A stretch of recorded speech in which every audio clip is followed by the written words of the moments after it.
full, right? Full screen? Yeah. I presume yes. Cool.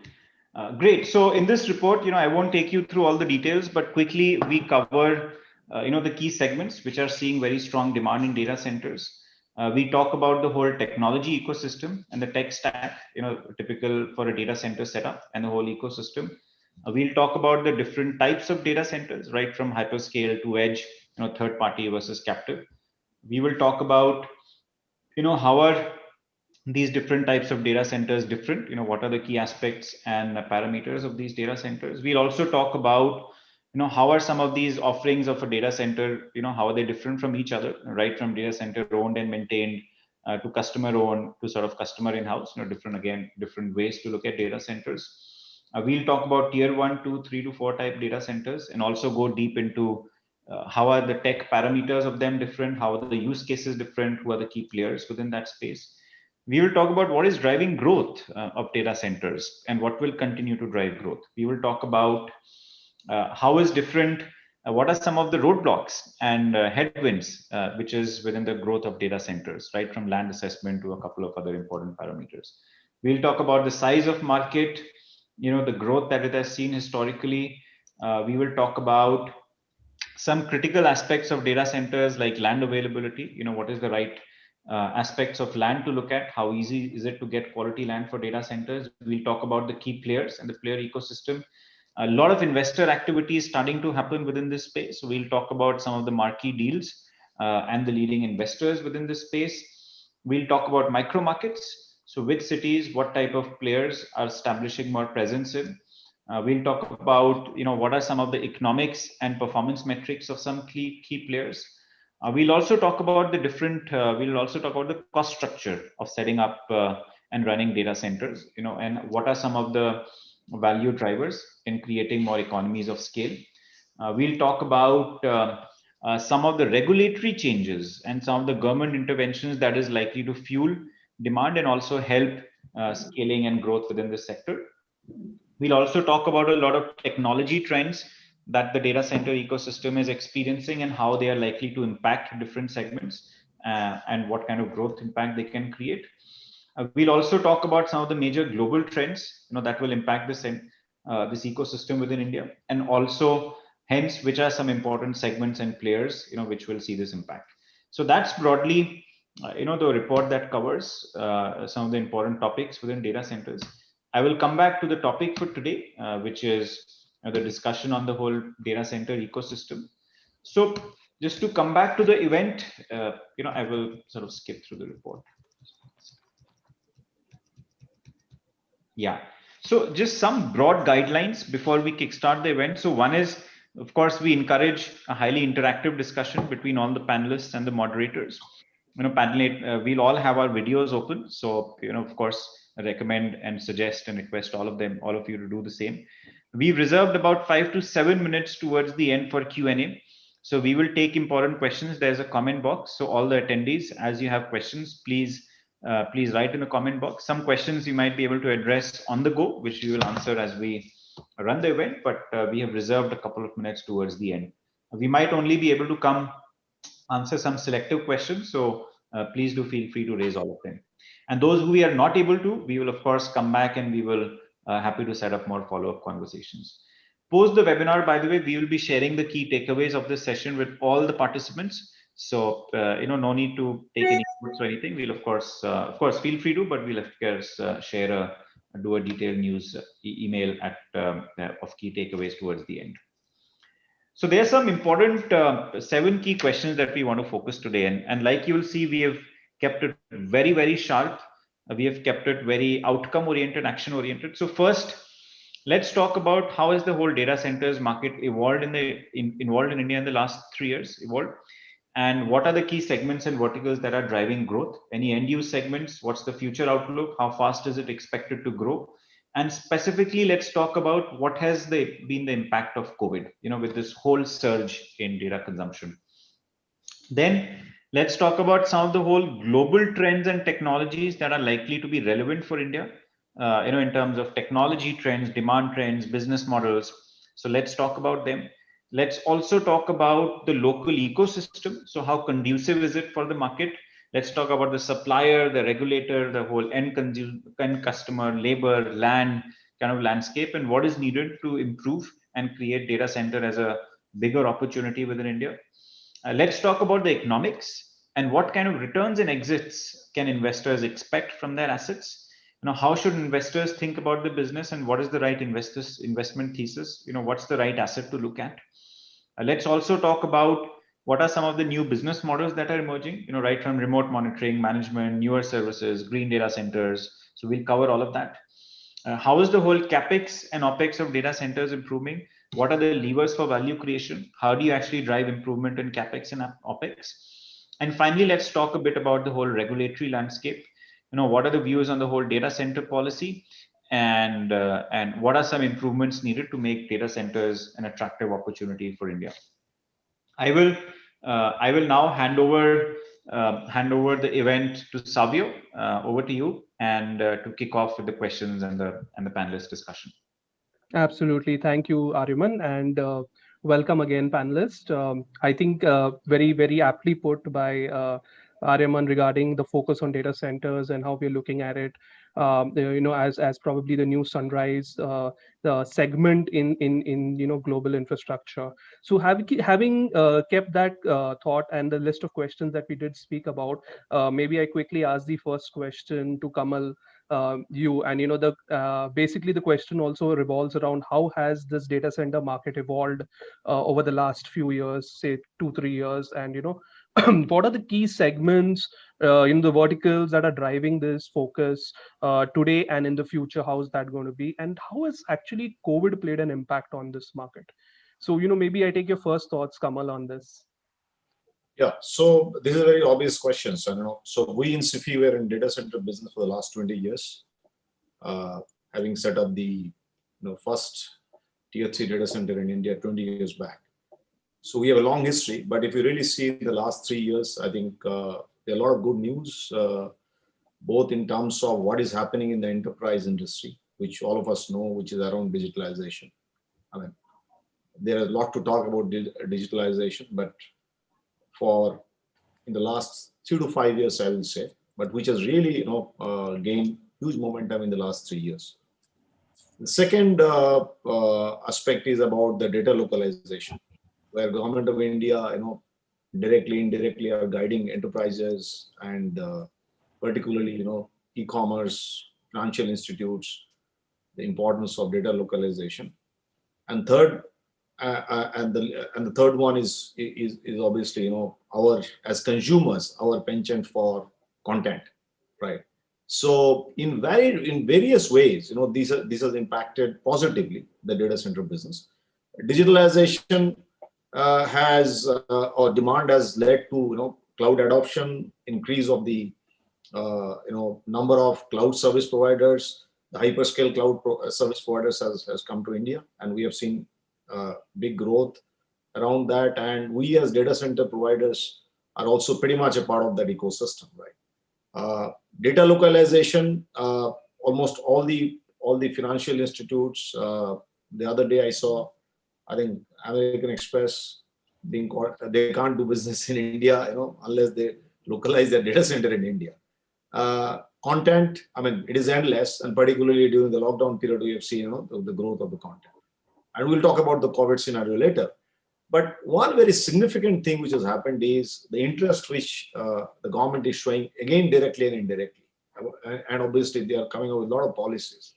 So 4 policies which triggered, directly the growth of data center, where people like us are getting a lot of confidence, is number 1, the storage and payment system data policy in 2018, the draft e-commerce policy in 2019, the personal data protection bill again in 2019, and proposed DC park policy, which is a big move in 2020.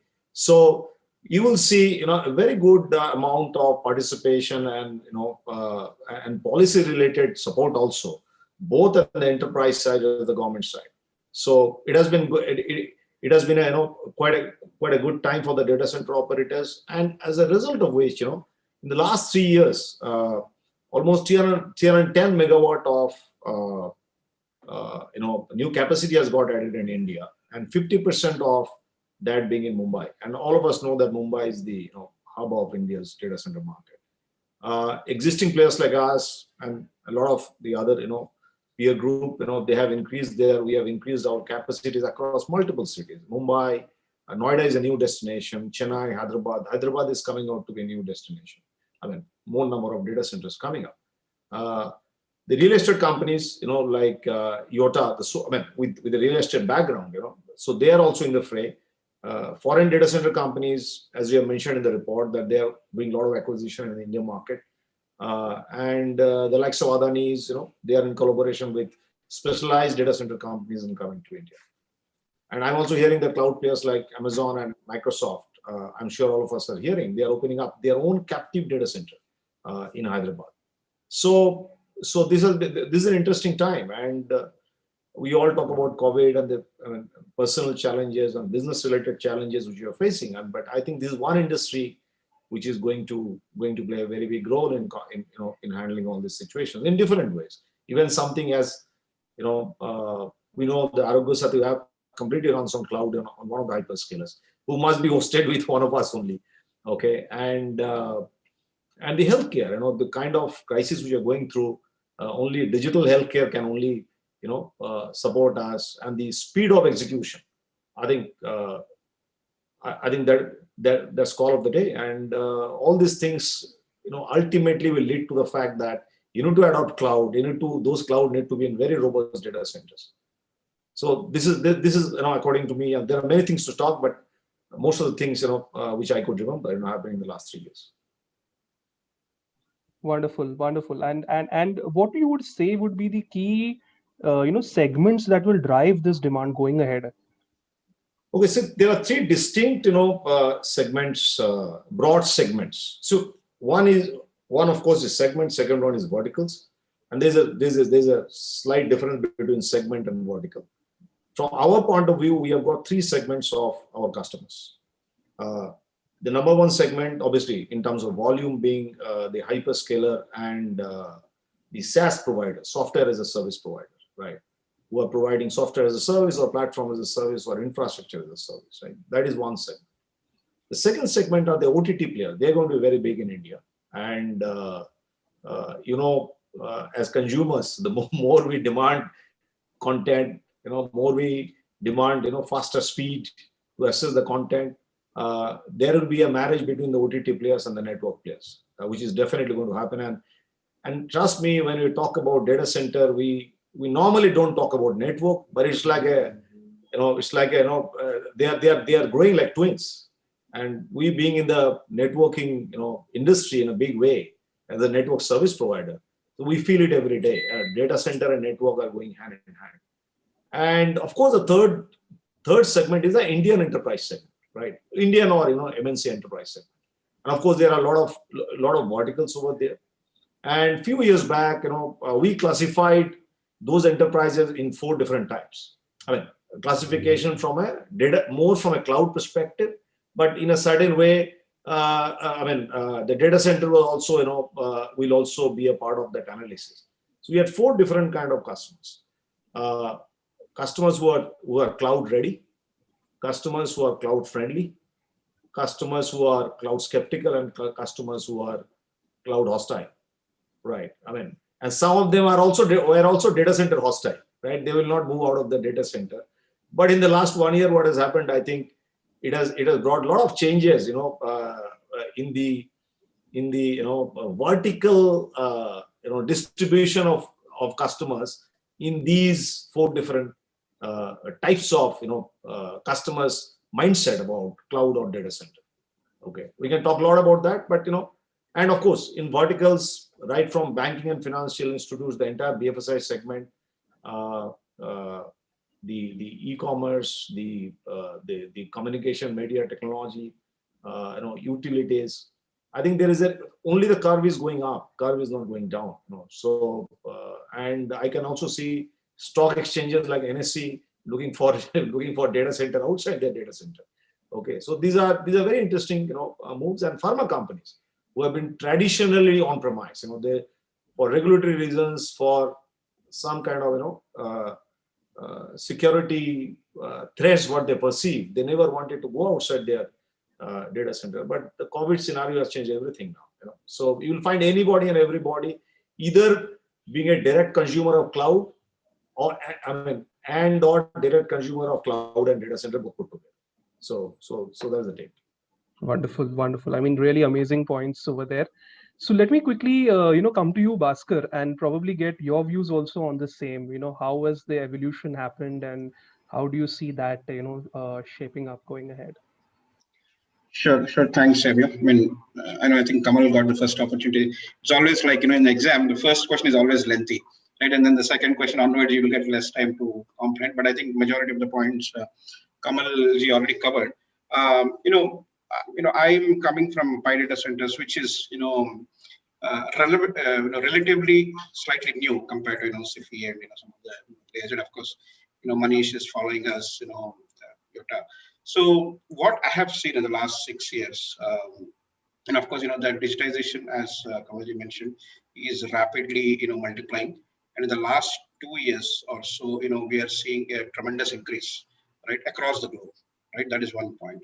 Secondly, India, in particular, as a market, right, because of the population, because of the the market opportunity also is increasing tremendously. I mean, if you look at, right, IPL gets played in India more, frequently than any other place. I mean, entire, all the countries, earlier, remember those days where we don't even used to get even 3 test matches outside of, Asian countries, but now everyone wants to play in India. So such is the market potential as a country that, we are evolving into, and hence, so many data needs, right? And then the third is the data localization.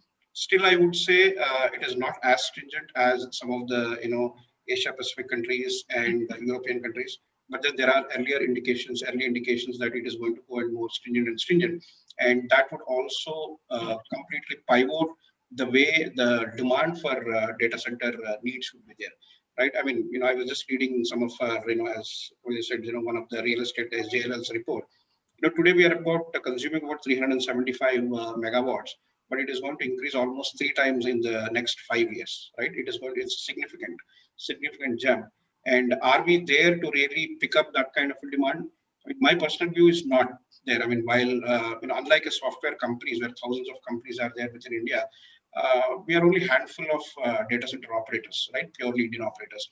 And Microsoft, AWS, Microsoft, they have announced to build their own, but as Kamal said, they are still using one of us today, right? And their needs are going to grow and grow. And on top of it, the overseas players are coming into the Indian market. We have seen Colt coming in. We have seen Iron Mountain doing a JV with one of our friends, and we have seen another large overseas player. So definitely, in summing up, right, India as a data center hub, there is going to be a tremendous growth because as a country, it's a marketplace. The data is getting multiplied because of the population itself, and the internet usage. Even in the urban population has tremendously increased. Right, even states like Bihar and AP recently formed state. There's a 12% increase in the internet usage. In the last 6 to 9 months. So everywhere, and of course, COVID. Needless to say, it is only multiplying the way the data is getting manipulated. So in general, to answer that particular first part of the question, there is a tremendous growth required. I mean, is there from a data center industry perspective. And I personally believe that the supply side is not there, and I'm really seeing how existing players like us and then some of the new guys want to venture into it are going to catch this opportunity, because there is easily a 5 billion investment opportunity in the data center market itself. And I see every day there is a new player trying to invest so much of money from an outside of the country. So that's a short answer for that trends on top of what Kamalji has kind of elaborated. No, absolutely, absolutely. And I think that's clearly the indication towards where data center markets are growing also. And we also, in our report also, we talk a lot on, how the how the growth is going to happen, how much capacity would increase, in terms of what will be the new segments which will actually come up apart from e-commerce, apart from BFSI. We also look at things like autonomous vehicles, connected devices, how the data will grow from there. And those would be also that will actually cause a data proliferation, which will actually push data centers to a number of data centers to grow further. So Sure. those definitely are promising points over there. Great. With that, let me go quickly to the next question, which I have with me, and maybe Manish, I ask this to you. What are some of the global trends and technologies that are likely to be relevant, for homegrown data center market? Any trends which we want to look at and we can, apply out here? Yeah, Savio. So global trend from a data center perspective, if you see when 2 years ago when we started the company, we were saying that India is a very under utilized market from a power perspective, as Bhaskar said, that we've been at 275, 300 megawatt. And when we did the research, we found that it should be 3 to 7 times more the data center should be there. This is on the consumption and the data increase. So when you say the global trend, yes, the technology is changing. Earlier we have a very small footprint in each rack of 2 to 3 kilowatt, but now today we are talking about the memory dense and CPU dense systems coming up, and they will be eating more power and generating more thrust and throughput, so that the people want to densify, and especially the hyperscalers, when we're talking to them, they want to bring their own hardware. So global trend is the hyperscalers want to come to India to serve the local customer. As Kamal and Bhaskar said, a lot of explosion happened, and you have to understand that India is not only dependent on the global market and trend. So one of the things is happening in India is the post we started doing this, the large data center park, the park policy started coming up. So government also started listening and understanding that when they're talking about digital India, yes, they need to create some of the ecosystem for not only the Indian players like us to start and get motivated to bring the capex intensive industry investment like data center, but also the foreign companies should come. So including the chip maker or including the hyperscaler thinking about building their data center. And that is one of the trend which also enable the all the local ecosystem, be it as enterprise, banking, pharma and all. But there's one more thing which is attracting to the global trend is the Indian startup. So we launched our data center in the midst of COVID in July last year, and we've onboarded more than 150 customers, which is having a bunch of colo customer, enterprise customer, but there are a lot of startup companies out there. So when you talk about the global trend which are changing it, that today the data center, contemporary data centers are running on a different platform, and there are two generations of hardware being changed in the, especially in the MEP side when you talk about electrical, mechanical. So those kind of refresh will also bring a lot of efficiency in your data center. So that is one of the driver where the international companies are thinking that yes, now the new technology is also been adopted, whether it is a existing brownfield data center to be upgraded or a greenfield data center like we are building. So most of the places you see the India is, when it comes to the technology adoption, it will take little time to start up. But our volumes are so high that the adoption happened at a very faster pace. If you have seen and vouched for the Geo, the data boom actually happened over there that everybody is enabled. And that's where the OTT player started flourishing. So it's a complementing to each other, that not only the global influences, but we also influence the global technology. So there's a technology change happening in the system side, storage side, in the network side, and also in the MEP side. And there is a building construction we are promoted with a large realtor. We understand on the construction side, we've been involved in data center construction in India itself for last 15 years. And now what we are building at the more up to the market and latest in the best in the breed of technology, where the economy comes, the strength comes, the reliability comes, and so on and so forth. So it's a more of a cohesive change amongst everybody, not only the third part of the global, but it is also parting us in this growth. Right, right. Wonderfully put. And definitely, changes, and you are actually seeing that also with a lot of foreign players coming to India, they will be bringing the expertise, the efficiencies which they build, which have been built, and hence that will also help develop the Indian data center market at a high efficiency pace. So great. I'll quickly also move to Mr. Rajgopal to get your views also on the same. How is the market evolving, and what are the global trends we can actually look at? Mr. Rajgopal. Thanks, Savio. So I understand maybe there are two sides to this question. I mean, one is which are the global technology trends which are influencing growth of data center market in India, and the other one is, of course, I mean, what is the technology that's influencing the data center business itself? Maybe I'll address both of these briefly so that we get that context. There are these usual drivers. I mean, GDPR was one of the first trends that has been put up by the European Union. I think that's actually set the tone for most of the countries to follow very stringent privacy laws, and I think India also will get there, especially the amount of exposure that we are handling in India. I mean, I think these laws will evolve to be reasonably stringent to actually drive a lot of these customers. I mean, who are a lot of these enterprises who are serving Indian citizens. In India, we almost import 92, 90%, 93% of the content that we consume on the mobiles. I mean, so all this data has to be served locally. So I think that's a clear trend for the data center market. But I think one of the critical things that we need to be conscious about is that as the enterprises adopt to change due to this COVID, I think there will be a rapid consumption of data by these enterprises, and hence data center comes into play. So at Nexen, the way we look at data center is like we look at it more like a center of data. So we actually build all our solutions around the data, not really at the data center, and try and serve a hyperscaler. We don't serve that market. We ourselves want to be a hyperscaler, hopefully in some time. So that's the approach that we are taking.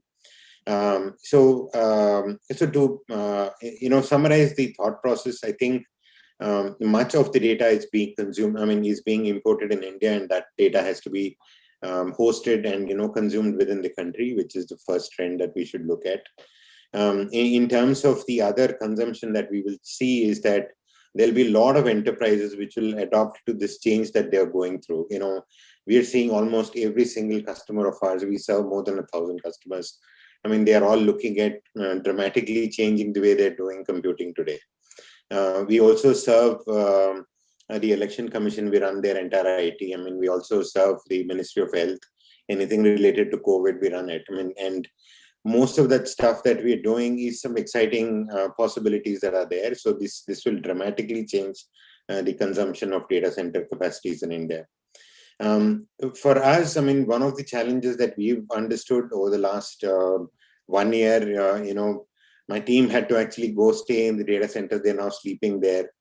In Ahmedabad, these guys actually grew some vegetables. I mean, so I think one of the critical things that we are working on is, make the data centers human free. So that's a big agenda for us. I mean, and we are almost there. We are with skeletal staff now in all the data centers. Everything is being run remotely. More importantly, we adopted a lot of automation and robotics in that. I mean, so in that sense, what's happened is that the data center capacities, even though it's very, very precious for us, I mean, the asset is one of the most precious things that we have in our company. But we're looking at it from a remote management perspective rather than having people there in remote places and then trying to make it work. One last point on the way I see it evolving in India. See, India is a fairly large country, and it is very similar to Europe because there's so many cultures, so many languages and all. The way we see it is that we don't want to grow only in these 1 or 2 or 3 cities. I mean, we believe there are at least 14 cities in the country which are bigger than 200 plus countries in terms of GDP. So the way we are growing our footprint is that we will have compute and storage locations in 14 locations. That's where we will be by the end of the year. We are complementing that with about 236 edge locations. So these locations have been identified and slowly we are rolling out, and the first few edges are up and running. So, so our vision is to basically, create a fog of computing over the country, and hopefully serve these opportunities that come out of the data, especially from the devices that you spoke of. I mean, that's a massive opportunity for all of us to consume. So this is the way we see tech, influencing this data center industry. I mean, there are multiple drivers in our favor. It's a good time to be in this business. Absolutely, I think wonderfully put, sir. And that brings me quickly to the next question. And how conducive would you say is the ecosystem for the market? If you talk about, and maybe Kamal, you can put your thoughts on this. How is the ecosystem developing from suppliers, the regulators, end customers, laborers, land, etc., and what is required to improve, to actually see this grow significantly?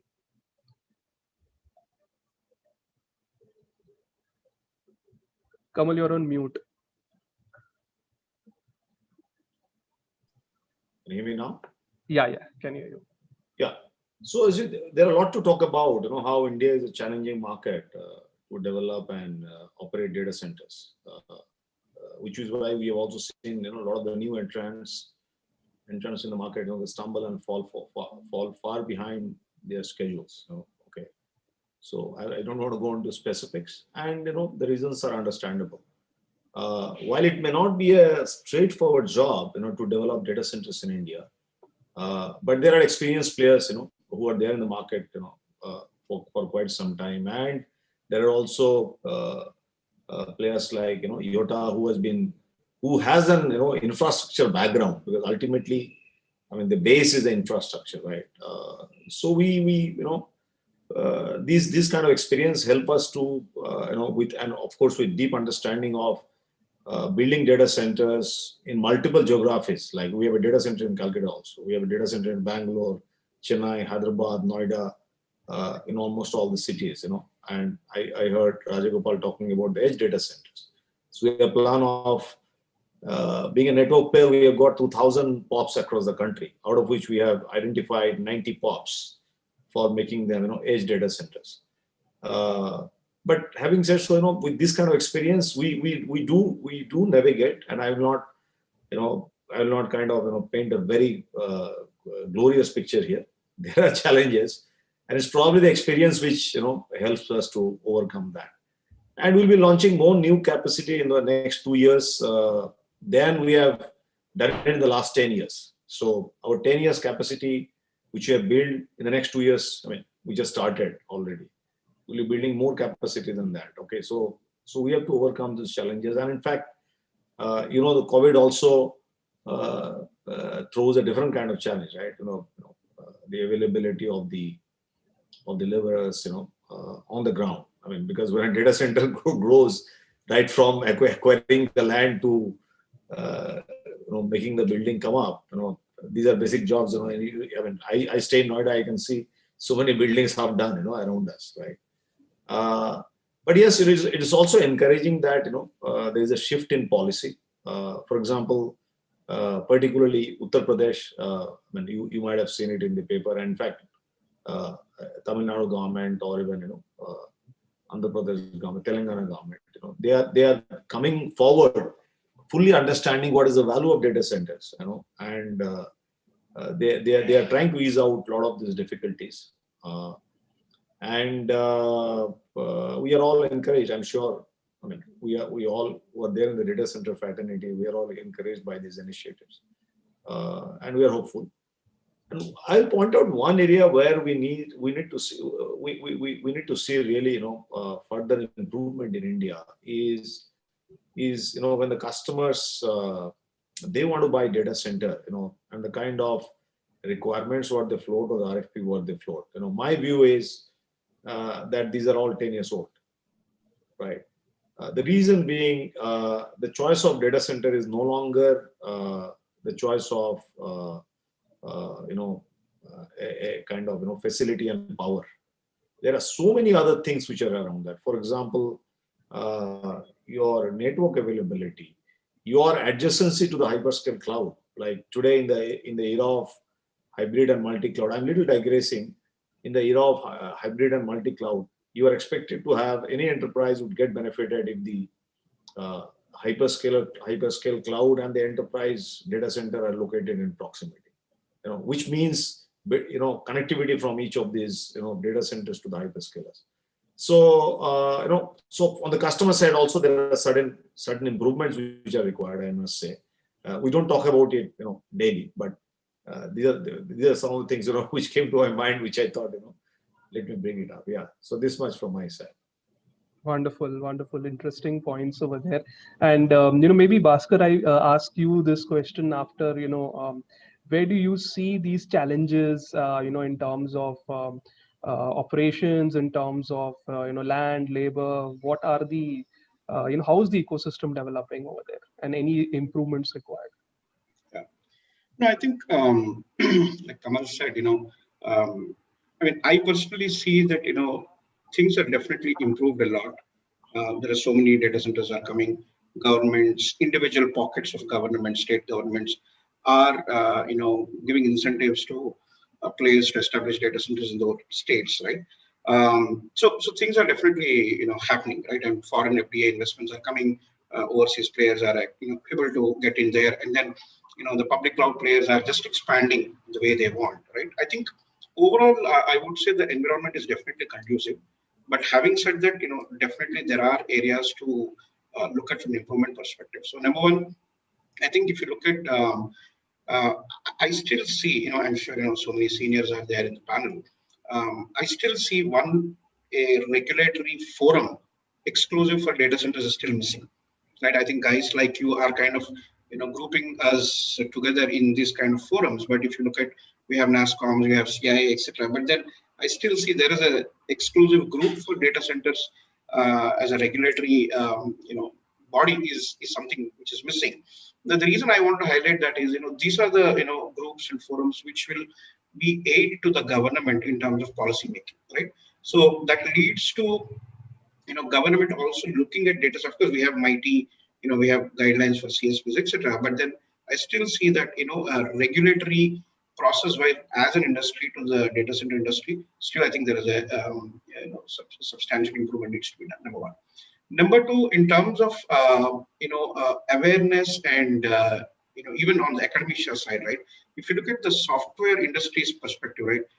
There's so much now. We have PG programs, we have degree programs. I mean, there's a lot of focus on the software industry, on the IT industry in particular. And I personally, I mean, I came from an IT industry with a software background for about 17 years.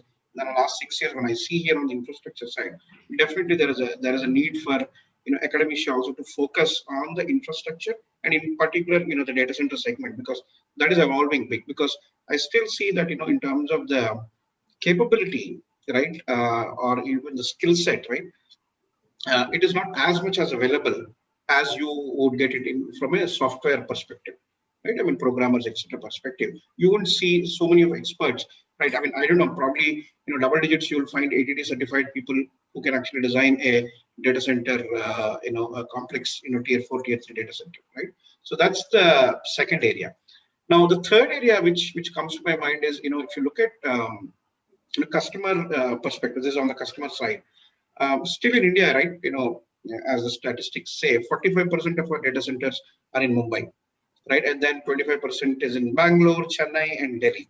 Now, as Rajgopalji and Kamal were talking about, edge data centers and spreading across into, different states of the country. And I feel, data centers has to be in a place which it needs to be suitable for a data center, right? Not necessarily like a Bollywood is in Mumbai, so every data center is in Mumbai, right? I know, of course, there are some advantages. I mean, I'm not saying Mumbai is not suitable place, and but personally, having seen that for the last 6 years, I would build a data center in a place which is geographically very, very low risk, which is a very cost-effective value to the money to the to the customer, and then there is a availability of all the connectivity, as Kamal said, and then other things like you have the abundance of power, and then you have the rest of the ecosystem connectivity, etc. Not necessarily only in metro you have, right? And unless you do this, right, you are not encouraging the digitization of the country.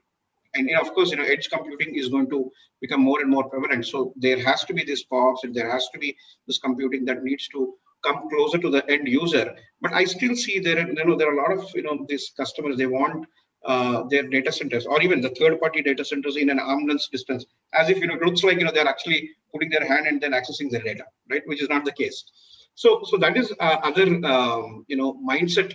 I would say personally, from a customer perspective, that we need to bring in, and I see that it is changing in the last 3-4 years, especially the SaaS players in particular, right? Who are the one of the largest consumers of the compute. So they are not necessarily thinking about I need to be in Mumbai, and I need to be in Bangalore or so and so, because so far they're not even there in India, but they're still serving the Indian market. So I see them coming to India, and then they're a little bit open in terms of having their locations in anywhere in the country, because they have certain technical parameters, and but not those non-technical parameters, just the mindset parameters. So that is from a customer perspective. But again, I think the other supply chain perspective, as you mentioned, yes, it still needs to be a little bit more improved, so that you all the paraphernalia environment that is required for a data center needs to be available to all the places where the data center can be established and developed. I think that's the little thought on that. Absolutely, absolutely. I really like the points on the regulator, the regulatory aspect, of data centers, as well as improving the skill set areas. So these are like really two critical points I take from that. So quickly, moving actually to the next question, and probably one interesting one. And Mr. Rajgopal, probably we start with you on this question. What are the typical economics of a data center? What are the kind of returns or exits an investor can look at, or expect from this asset? How should investors think and look at this business? What are the right investment theses for this business? So if you could just guide us on how this actually works. Yeah, I mean, as you know, I mean, we are hot property now. I mean, I think every one of us is talking to some PE or the other. I mean, so this is a hot topic. So basically, I think the economics goes like this. See, this is a fairly standardized build in the sense that there are 2 or 3 equipment vendors in each of the layers that we build. More or less, it's a global standard in terms of how the DCs are built. So there is very little differentiation you can actually bring. The differentiation is very cosmetic in nature. It's not, you need to follow a global standard so that you can serve a global customer.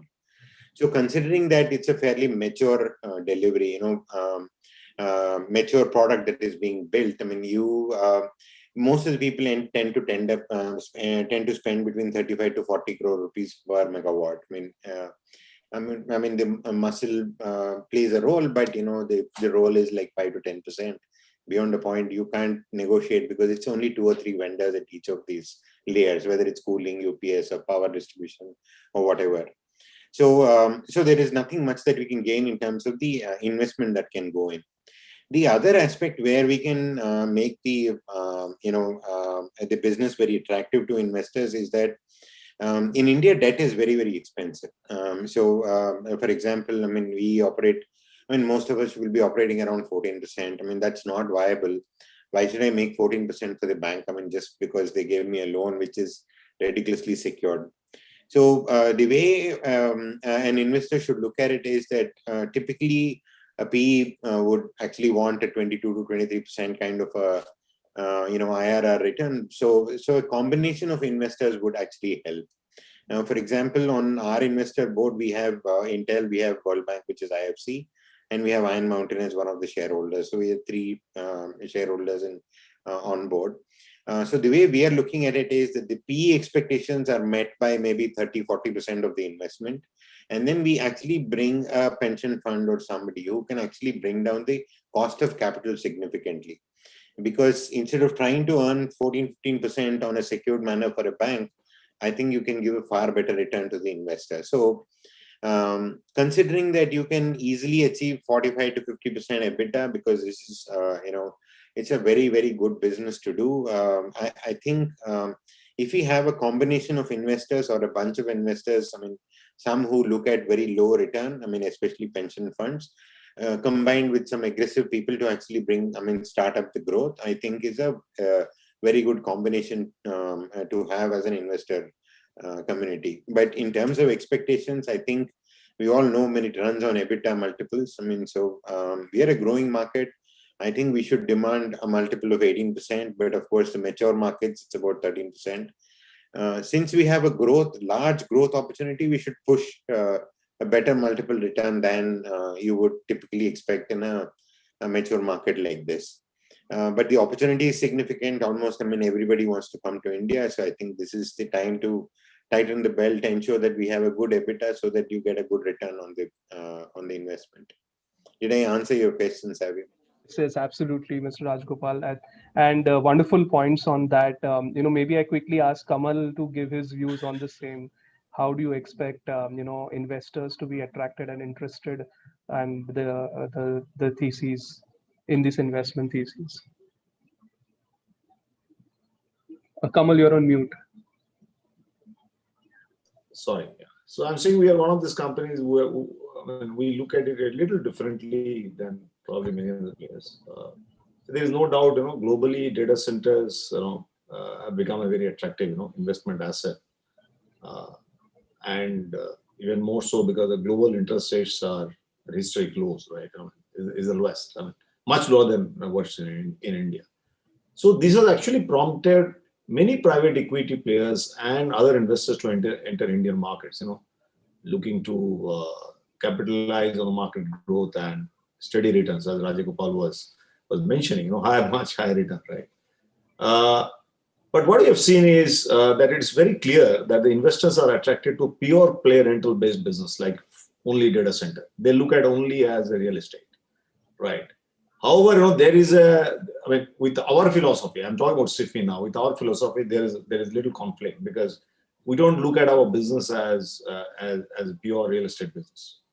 Okay, because with our portfolio of data center, network, managed services, digital transformation, full-fledged cloud and data center, including helping customers to migrate to cloud, So we look at it in a very different way. I think our focus are not exactly primary focus are not the investors. Primary focus are customers. And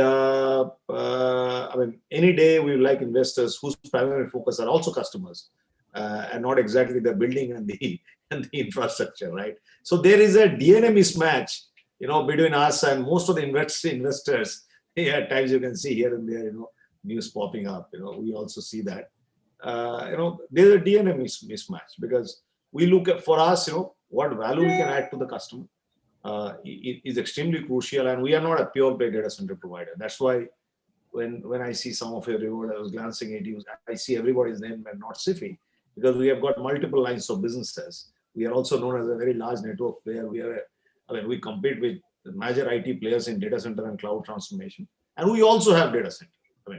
Although we are the oldest data center provider, and we have data centers in almost all the places, but that's not our key position as a data center only player, right?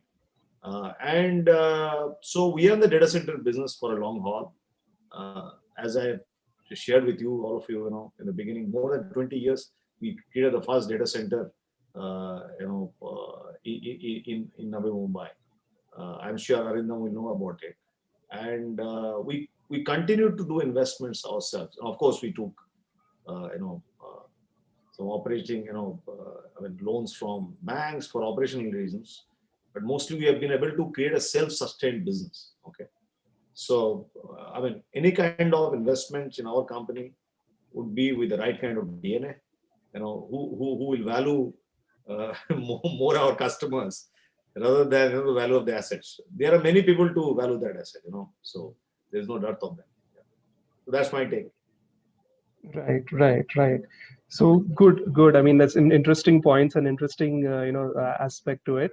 But yes, overall, I think investors are definitely looking at this, very, very keenly. And I think, a lot of investments are expected to further go ahead also.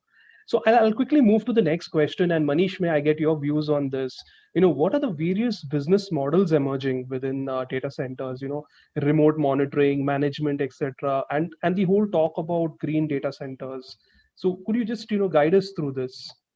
Yeah. So predominantly the data center, as Kamal said that, it's a more of a real estate it looks. But when the country and the people who are adopting the technology, it is more of a backbone of your digital infrastructure.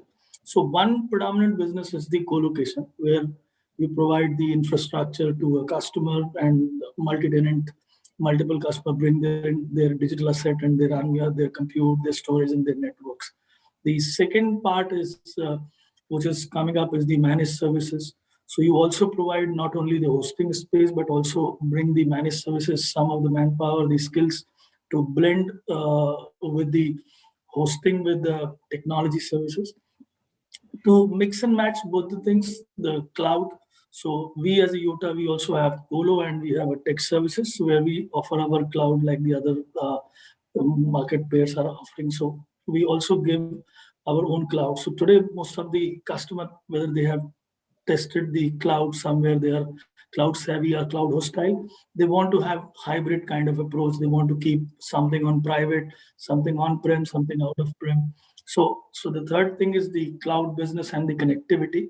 So there are a lot of underneath technology developed with the hyperscalers where people are running their specific load over there, but they want to run their manufacturing or a normal ERP or CRM in one of the data center like us.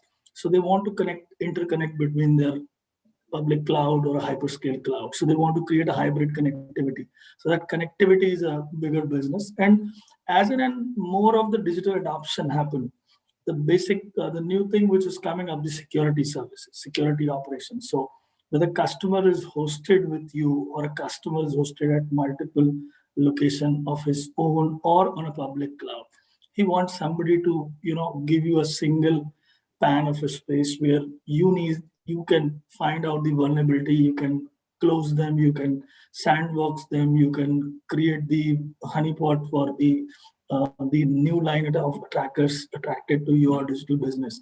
So these are the 4 or 5 specific line of business where you have variety of customer from a colo perspective, you have hyperscalers, large enterprises. From a cloud, you have mid-sized enterprises, you have startup, you have or the innovative lab or education center. Then on a security, you have existing customers, you can work with them, blending how you engineer your network to give them a greater connectivity and reachability. And that all goes depends upon the way you want to do the business. So there are a lot of foreign players, they're coming to India, like they just want to build the colo. But that is a one way of saying that when you really want to attract the investor, as Rajgopalan said, that there is a margin which is starting from double digits, start like a 10-12%, and it can go up to 24-25%. So if you have all 4-5 line of business, like what Kamalji said, that you can bring a complete digital infrastructure services rather than only a data center player. Absolutely, absolutely. I think that's very valid points, and giving the whole stack would, actually benefit from an investor perspective also, and actually improve the value and the valuations for investors. So good points over there. And Bhaskar, maybe I quickly ask you also the same. How do you see this evolving? So your views on this? Sure. No, I think, I just take the cue from what Manish said. So definitely, in the data center industry, which is closely tied with, cloud, managed services, overall infrastructure services, including connectivity, etc. So the hybrid nature of,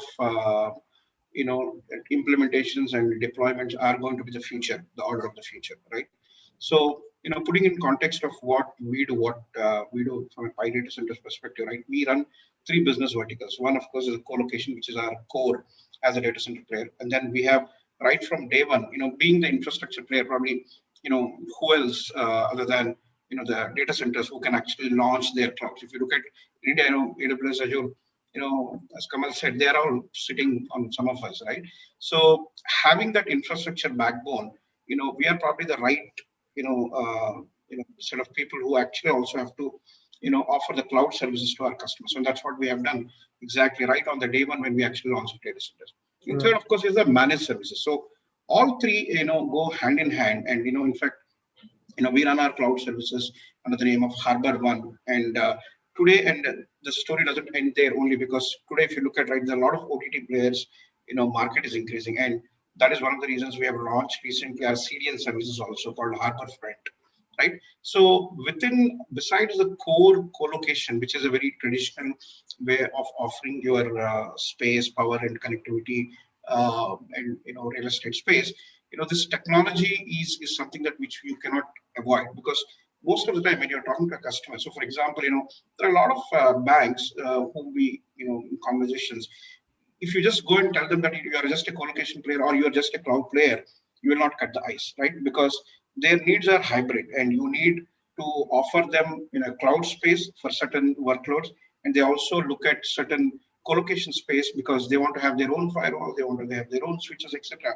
for various regulatory and security reasons. So, as a industry player, as a data center player, we felt that it is always prudent to have this all the three services go hand in hand, because I mean, we have multiple examples that I can quote where many of the, especially BFSI segment, they take cloud space within our data center, they also take co-location space, and they also integrate with other on-premises, etc. Overall, kind of give a right experience to their end customers, right? At the same time, managed services is another critical component where I feel, this is one segment that, many of us should probably, invest a little bit more and then promote. The reason is, if you look at a simple example, right? I mean, there's a very, very popular example I keep talking within our teams also. You look at so many SIs, in India, right? You take high-end SIs like Accenture, Infosys, Wipro, TCS. Many of them do not own data centers. I mean, some of them I know, but many of them do not own data centers. But today, if you look at, they run 1 billion to 1.5 billion units only managing AWS, Azure, and Google's, right? And many a times, many of the resources, if you look at the chain of the resources, probably for them, the data center and cloud is just their laptop, right? If you compare a similar resource coming from any one of our players, right? They are probably sitting in the data centers. They know exactly what is a 2U server, what is a 4U server. They know what is the connectivity. They are actually playing in the data center, right? And they day in, day out, they build hypervisors, they set up the connectivities. So they do everything. They know how many hypervisors are there. They interconnect with hypervisors. So I feel the productivity of the resources coming from a data center organization is definitely few notches higher than the productivity that is coming from a resources who's probably coming from SIs, right? It's just that, probably we didn't focus there because we were only focused on the co-location market or probably the cloud market now.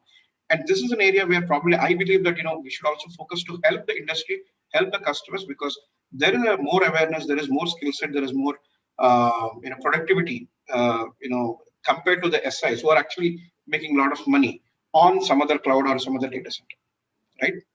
So that's my little bit of radical view thought in terms of where we also should focus, besides the general trend in terms of only data center and cloud, which is emerging, as Kamal said, right? It's just not a co-location only, data center only company, right? As he said, I think that's an opportunity for many of the data centers who are only eyeing only as a rack co-location market, but as a technology provider to our end customers. Wonderful, wonderful. Actually, this is the trend which absolutely is getting in the shape. Not only being a data center, but getting it into various other services, whether it's cloud, etc., so that you can build a holistic solution and provide to the client. Great. And staying with you, Bhaskar, quickly asking you on the next question. How is the capex and opex of data centers improving? And what are the levers that you would help drive efficiency for capex and opex? If you could throw some light on that. Yeah, I mean, to start with, Savio, data center is a heavy capex, organization, right? It's a business, right? And that is the primary reason why customers actually come to you, right? So there is no iota of doubt there, right? There are investment and there are capex heavy decisions that you take. You are doing this, and hence, you are helping the customers to convert this capex into opex, right? Having said that, I think we are also realizing that you cannot infuse the capex, you cannot infuse the capital all the time, because you have to keep doing this investment round, or have to go to the banks to lend money, right? But what I see, since you asked the trend, to start with, while it is a capex heavy business, but we are also seeing that there is an ecosystem that is developing, where there are individual players who are ready to contribute, right, into the data center. Um, and they are coming into more of an opex model, so that your overall business model is slowly shifting towards a pure capex to a hybrid model, of where, of course, there is a capex because you own the land or you build the facility, but at the same time, certain investments can come in with an opex mode. So one example probably is, I would say the connectivities, right? There were days, a few years back, where ISPs only used to give in a capex model, or in a contracted model. But now I see, I mean, that's one example I'm talking about. Now I see that ISPs also understand where they are helping data centers in paying them in a pay-per-use model, right? So the reason I took that example is that is one of the critical element in your overall ecosystem of your data center costs, that you combine and offer it in an opex model to your customers. So to sum it up, it is definitely a capex heavy business model, but I see the trend is going towards a mix of capex plus opex, so that the burden on the data center players also is slightly reducing, with some people coming in and joining their hands. Absolutely, absolutely. So, I'll continue with Mr. Rajgopal. If you could also throw some light on the same. Yeah, sure. So I think, number one, I can make a radical comment. That this is actually low OPEX business, because for us, electricity is raw material. So you don't consider raw material as, operational expense. So if you do that, the number of people required to run a data center is ridiculously small. And, the maintenance cost is also pretty small, because, most of these equipments are reasonably, mature. They have been, and if you look at pure physics, they are all at very high efficiencies. The transformers are running at 98%, the UPS is between 96%. The incremental benefit that you can get out of efficiency is only small. You will see that there are people making radical claims of 1.1 PUE and all that. Also in India, there are some players who negotiate PUE. I don't know how they do that, but the reality is that PUE is a design function, and more or less, I think businesses have come to a point where the PUE cannot improve beyond 1.4. The reason being that the electrical transmission losses. For us, if you take if it's a 1 megawatt plus data center, you have 13 to 18% of power transmission losses. And that itself is 1.3 to 1.4 PUE, and I don't know how people make claims about 1.1 and all that stuff. So you can't achieve those. It's not possible with the science that is available to us right now. So as a business, I think what is practical to achieve is something around 1.4. So normally, since you don't have that 80% kind of capacity to achieve it, initially you will start spending anywhere between 1.8 to 2, which is the reality today. So globally, what happens is that the PUE is actually is a pass through to a client. Normally, because now most of the times PUEs are determined by the design that we deploy for a specific client, especially for a large client. So the points that we need to note in this industry is that efficiencies are very high, right, in terms of the equipment, because most of it is now limited by science right now. It can't get too much better. But what we can do is that try and buy power units at a lower cost and make some money on power, but otherwise it is not practically possible to do it. On the capex again, there are hardly anything much that you can look at and it is more or less in terms of investment. You will see that the variance is less than 10 to 15% between each of the players, depending on the size you build. Maybe the quality that you you adopt. I mean, the differentiation will be only about 10 to 15%. So, so it's not a big differentiator in that real sense. I mean, that both capex and opex primarily at the colo level. I mean, unless you as a company start thinking about adopting certain new technologies. For example, I mean, we are using quite a lot of video analytics in our data center. We don't have access control cards. We don't, doors don't open for customers in the electrical areas. I mean, these are all automated, RPA driven, video analytics driven solutions. So I think to attract a customer, I mean, we need to adopt these new technologies, which could save us cost and also improve efficiency.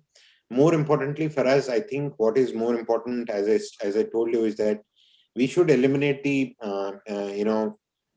human element in a data center. I mean, there is one of our peer data center players in India where one of the disgruntled employee walked out, shut down the data center and walked out, and the DC went down, took 2-3 days to bring up all the customers.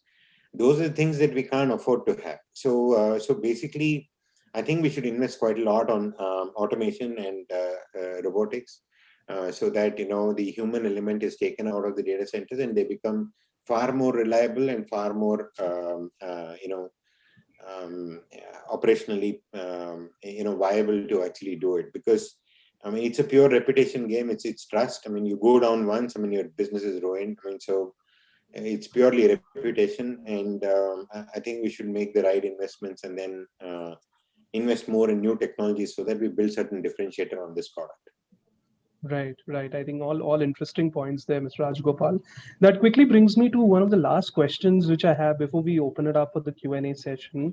And Manish, maybe I ask you this. What is the regulatory landscape, and what are the views on this draft data center policy which has come up, and the expectations, what has it delivered that?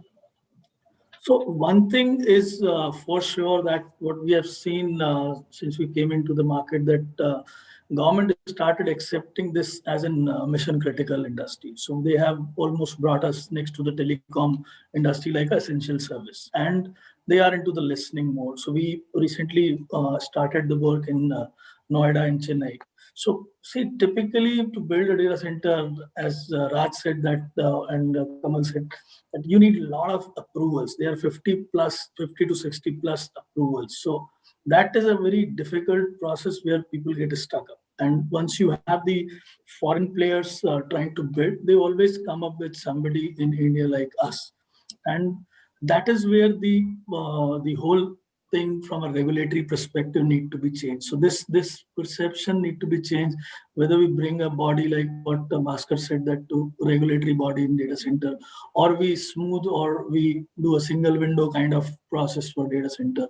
So that's the whole logic, that when we started with data center park, we created the ecosystem that where we will grow within that campus unprecedentedly. So we can go up to 35,000 rack. So at least we will not stop the customer in the same place to grow. Because once you create some ecosystem, you need to do a lot of work, not only to build the data center, to get the electric and electronic gear, but also, you have to create the connectivity and other things. So this whole regulatory system or whole government system around data center, so it need to get more simplified to attract more people like us to get into this business. So today it is as difficult as convincing an investor to invest in your business. Is same exactly for convincing a large realtor to understand that why you should not invest in data center. So that is one of the area where the government need to focus on bringing the regulatory or the approval process a little more or far more smoother as it is. Right, wonderful. And maybe Kamal, I take your last views on this. How do you see the policies shaping up? See, are you able to hear me now? Yeah. The policies are only going to improve. I don't see where it will deteriorate from where it is, simply because of the fact that even the policies will be laid down by the government, nobody else, right?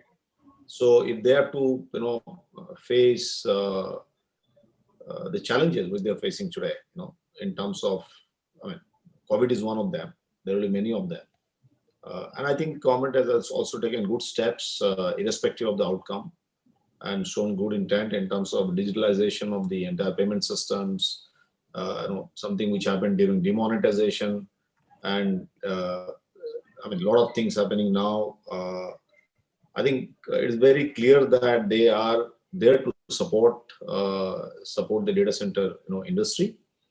However, I think a lot many areas need to be broken down into multiple parts, and each of these parts need to get addressed. So I think intent is being shown, but if that intent has to get converted into executable steps, even the government has to look into each of the areas, building blocks of creating data centers, and see where are the blocks in each of the building blocks. Okay, so this needs to be unclogged right at the policy level to the execution level, up to the chief engineer electrical in the state, and to the person who will allot land, and who will make the agreement happen smoothly. I don't think the data center operators take a lot of time to build data centers. Most of the time goes behind this. So I'm sure the government will look at this, and I think it is our responsibility also. And I hear everybody talking the same line. Right. To go and I don't mind using the word go and also educate the government. How they should help us. I mean, because we don't. I mean, we should not be expecting them that they will know beforehand what it takes to do all these things, right? I mean, we are the industry guys. We are the experts. Difficulties are ours, right? So unless you go and exactly tell them, I think that forum would be required. I think a lot of good things NASSCOM has done. That forum is actually, I think it's a little late also, but I mean, it is better late than never, So I think there is a room for airing, those views. And if I look from the government side also, for example, in UP and some more states, there are a lot of enthusiasm around allocating lands. But at the end of the day, if these projects are not successful, it will remain only as allocation of land, right? The entire power ecosystem around data center, that's a completely different subject. It's a very related subject, very relevant subject, but how do you create sustainable power infrastructure around the data center?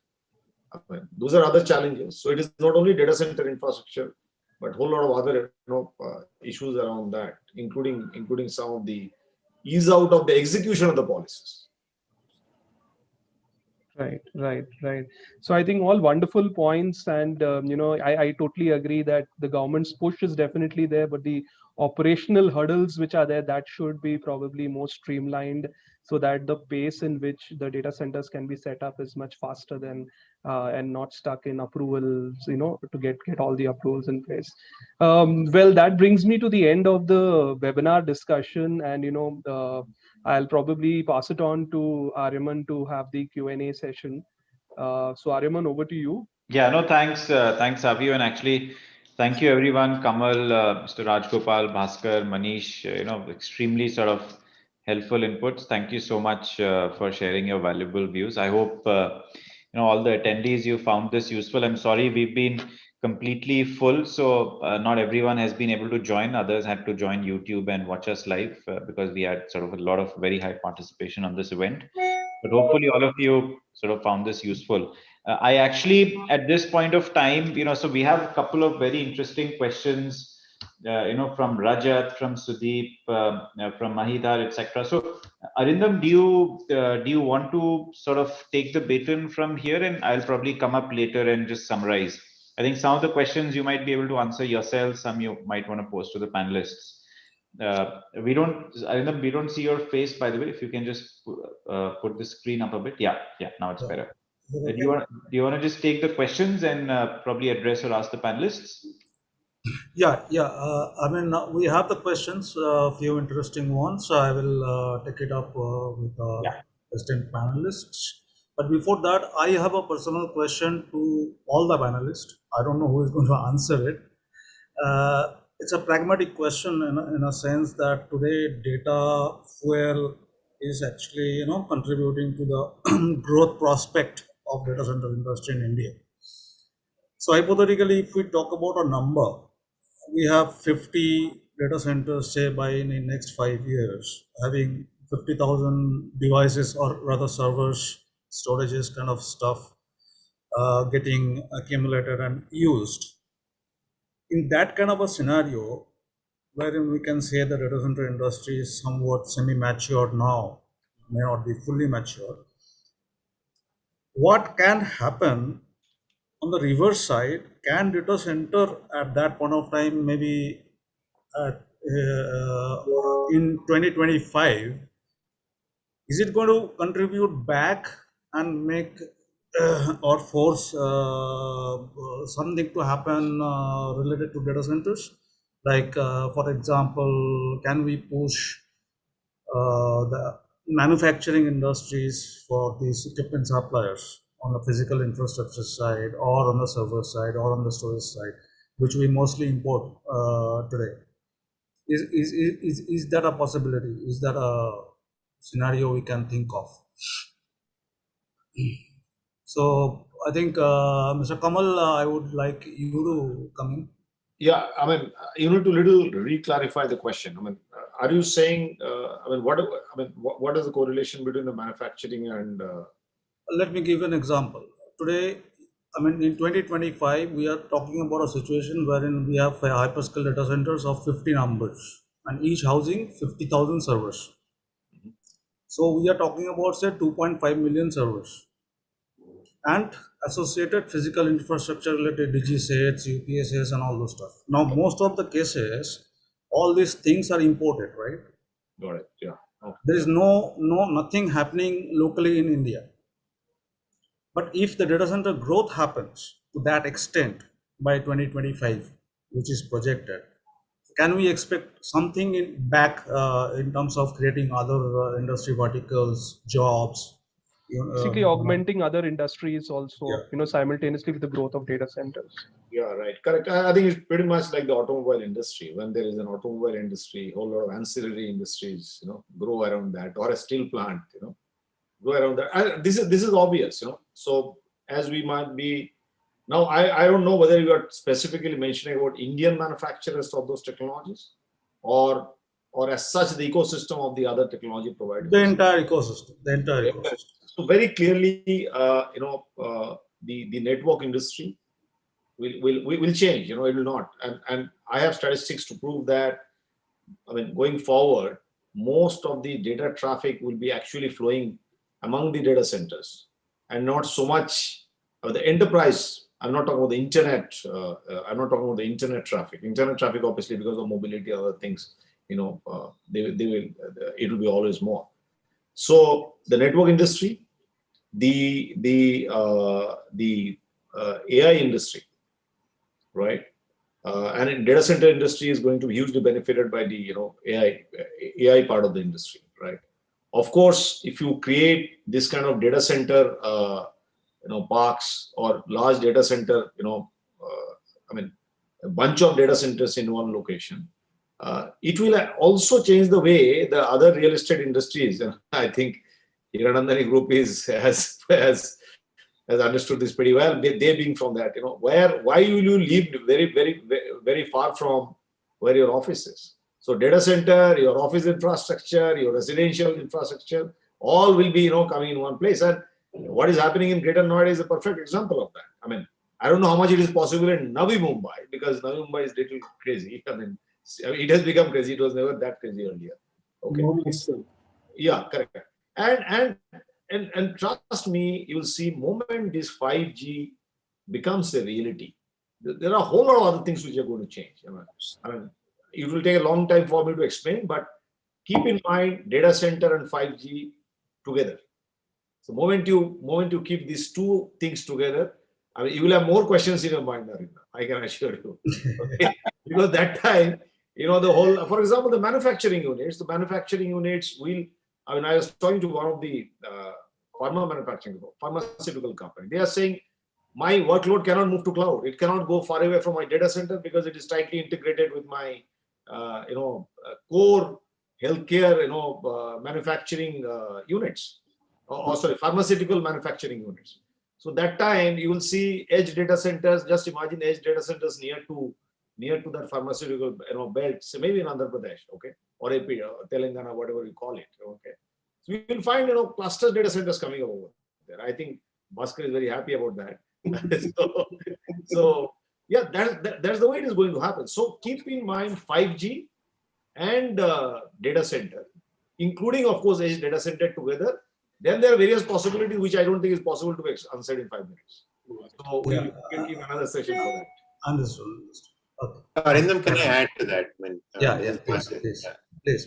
I think the question was about whether the components that go into the data center, do these ancillary manufacturing units get propagated? I just wanted to give you an input there. See, roughly about the 40% of the capex actually goes into electrical equipment. So if you see, most of the global players are already in India. For example, ABB is manufactured in Bangalore. There are likes of L&T. So the switchgear, the cables, and all that comes from Indian stuff which is manufactured in India. The cooling units, again, whether it's Vertiv or Schneider or whatever, most of these are manufactured in India. Today, there are only 2 or 3 components which you import. Like we did Caterpillar DGs, so we imported them. But there are DGs available in India which you can buy. And the chillers, you import. So apart from that, just to clarify, most of the components are now made in India, whether by an MNC or by a local vendor. We are not really dependent, except these low movement items, but high value items like chiller and DG. We actually don't import much now. And what about the IT side of it? Server storage is... It's, pretty big. See, the problem is that you cannot meet the volume requirements that are already being... So if you see what is happening, there are these ODM manufacturers for servers. They are now larger than the original equipment manufacturers, which are like HP, Dell, IBM, Lenovo, these kind of... So the ODM manufacturers are bigger. They have 62% market share versus, about 38% market share of the OEM vendors. So the guys like Inspire and all, the number of, the quantities that they are manufacturing, I think we cannot get there. It is just not possible. So I don't see a server being manufactured in India for whatever reason. But that landscape is changing quite a lot because the Intel domination is getting a little bit shaky because people are experimenting with AMD. We've moved quite a lot to AMD in spite of having an Intel investment in us. We see ARM-based processors, a lot of things coming up. But I really don't see that happening in the next 4 or 5 years because we don't have the volumes to build server manufacturing in India. Okay, fair. And most of these hyperscalers are actually, we are talking about hyperscalers for the entire almost, the most, but they bring their own infrastructure. Yeah. Okay, so let me take a couple of questions from the audience. So Mr. Rajat Garg, his questions are, he's saying that the per megawatt cost of 8200 USD, is it going to grow cost-wise, or will there be a supply issue somewhere? It will get stagnated or reduced? Yeah, on the rentals. Rentals, yeah. So I can take that question. So I think I'll keep it short because I see Ariman saying many questions are lined up, but I think the costs are going to go down. I would not say significantly. Fundamentally, because number one is there's a competition, right? There are more players coming, overseas players coming in, etc. Number one. Number two, the awareness, and there will be a push from the industry leaders to regulate certain costs and getting certain incentives, etc. From the government. And we can already see that so for example, Telangana government, Hyderabad is giving a little bit more incentives. Chennai government is giving more incentives. So these kind of incentives and this kind of policies will drive certain cost structure. To answer that question, I see that the costs are going to go slightly down from an end user perspective, but not as significant, because these are all very standard costs, right? Real estate cost, and the power cost, servers cost, etc. Fair enough. Fair enough. Good point. Another important question asked is, how the Indian lenders, Indian banks, banking sector, basically is what is their outlook on lending for the pure data center players? Suppose a cost is about say 300 CR, then can a bank or a club of banks is going to lend say 60 to 65% of the total capital expenses? Is that possible, Mr. Rajagopal? I think you can put your views on that. Yeah, it's not viable to do business with the Indian banking structure. See, because typically a data center, takes a couple of years to come up. I mean, it takes 3 years at least. I mean, and you take debt at 14-15%, and then you have a couple of years of no revenues. The debt becomes a very big issue on the operating company. So I think the best way to do this business is, since it's very, very capex heavy, I mean, we should find cheaper sources of capital. Ideally, we should avoid getting it funded by Indian banking system. Okay. Understood. Understood. Another question is coming, which is basically sort of an apprehension that these international players coming in Indian market. So how the market is going to be driven? Is it going to be an M&A kind of a scenario, or is it going to be a direct head-on competition? I think the international players coming in is more of a complement. So as Kamal said that, there are the hyperscaler who are one of the customer of ours, right? And we also have our own cloud. So we coexist and we compete. So it is more of a complementing to each other, right? It's not a head-on competition, because they might be opening for their existing workloads or the existing predefined customer in their geography, which they know that can come and still host in India. So that is one of the things, which is you have your home customers, which is not a competition. And the second thing is that they also need a space. So as Raj said, that you have to bring the investment from outside. So probably they will be coming here, will be more complementing to our business, not the competition. Okay. Yeah, I agree. Okay. Yeah. So, and the one last question I would like to ask is, what is the prerequisite or consideration for selecting an edge? And this is a direct question for Mr. Raj. Okay. I mean, prerequisite consideration for selecting an edge. So the Edge way we are looking at it is that, India has 644 districts, and, so if we distill these districts in terms of economic activity, I think there are about 250 odd districts that we need to be present. I mean, so the way we are approaching this is purely based on economic activity. So we believe there are 250 districts where we should have digital presence, and that's how we are approaching. I mean that's all from the questions part of it. So back I think to Aryaman. probably there was one last question. Manish, you wanted to cover on the competition. I don't know if you already did that. Right. So I think we did that already. Yeah. Perfect. Great. No, great. So if you dear panelists and attendees, if you have any other questions, please feel free to write to us. If we were not able to cover any of your questions, we'll be most excited to do a follow-up conversation with you.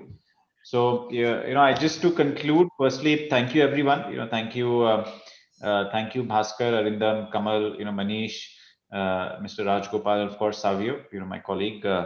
Thank you so much for your time, and my thank you to all the attendees here. It's been a very tough time, but I really appreciate all of you taking out the time and sort of joining and being part of this event. So as next steps, we will of course summarize the key takeaways from this event. We will share an email with all the attendees, and we'll of course share all the key takeaways. And just to sort of quickly reintroduce, we are we are a management consulting firm. You know, of course, we have a broad spectrum of offerings within the infrastructure space. You know, that's a brief orientation of our data centers practice. So we of course have me and Savio, but we also have Arindam, you know, who's a deep specialist in the space. So if you have any other questions, you know, please free to reach out to us. We do a lot of work in areas like, you know, private equity investments, growth, cost and performance excellence, anything on the customer loyalty side, experience, etc. So pretty much a broad variety of capabilities in the infrastructure space. So with this, you know, we conclude the event today. Thank you so much, all the attendees and panelists, and look forward and wish you a safe and healthy time ahead. Thank you, everyone. Thank you. Thank you. All the best. Take care. Thank you. Stay safe. Thank you.